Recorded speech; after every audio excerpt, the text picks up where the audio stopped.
રૂપાલીના નમસ્કાર દર્શક મિત્રો, હું S1 લાઈવ ન્યૂઝ ચેનલમાંથી રૂપાલી. દર્શક મિત્રો, હવે જોઈએ આજના મુખ્ય સમાચાર. જૂનાગઢ રેન્જના આઈજી સાહેબની સૂચના તેમજ જૂનાગઢ એસપી સાહેબના માર્ગદર્શન હેઠળ દારૂ, જુગાર, નશીલા પદાર્થોને હેરાફેરી કરતા વાહન ચાલકોની તપાસ કરવા જૂનાગઢ ક્રાઇમ બ્રાન્ચના પોલીસ ઇન્સ્પેક્ટર શ્રી જે પટેલ સાહેબ અને તેમના પોલીસ સ્ટાફે પેટ્રોલિંગ કરતા બાતમીના આધારે વાડોદરથી આવતી એક ફોરવ્હીલ કારને રોકતા તેની તપાસ કરતા ભારતીય બનાવટના ઇંગ્લિશ દારૂ સાથે બે ઇસમોને ક્રાઇમ બ્રાન્ચ લાવીને યુક્તિ પ્રયુક્તિ આગવી ઢબે પૂછપરછ કરતા હકીકત જણાવેલ. ત્યારબાદ આ ફોરવ્હીલ ગાડીની ઝડપી તપાસ કરતા ડેકીના ભાગે આવેલ સ્પેરવ્હીલ રાખવાની જગ્યામાં પતરાની પેટી બનાવેલ, જેથી પાના વડે સ્પેરવ્હીલ ખોલતા નીચેના ભાગે ભારતીય બનાવટના વિદેશી દારૂના પ્લાસ્ટિકના ચપટા મળી આવતા આ ભારતીય બનાવટના વિદેશી દારૂના ચપટા નંગ 334, જેની કિંમત ₹80,160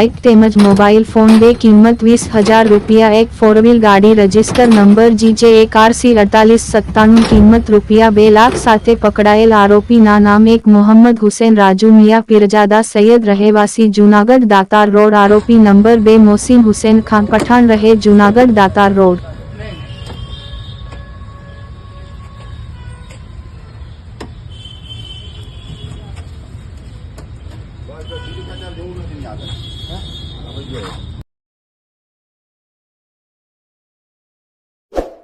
દર્શક મિત્રો, અમારી ચેનલને એકવાર અવશ્ય સબસ્ક્રાઇબ કરશો. ચાલો મિત્રો, કાયમ અવનવા ન્યૂઝ જોવા માટે તૈયાર રહેજો. બધાને મારા નમસ્કાર.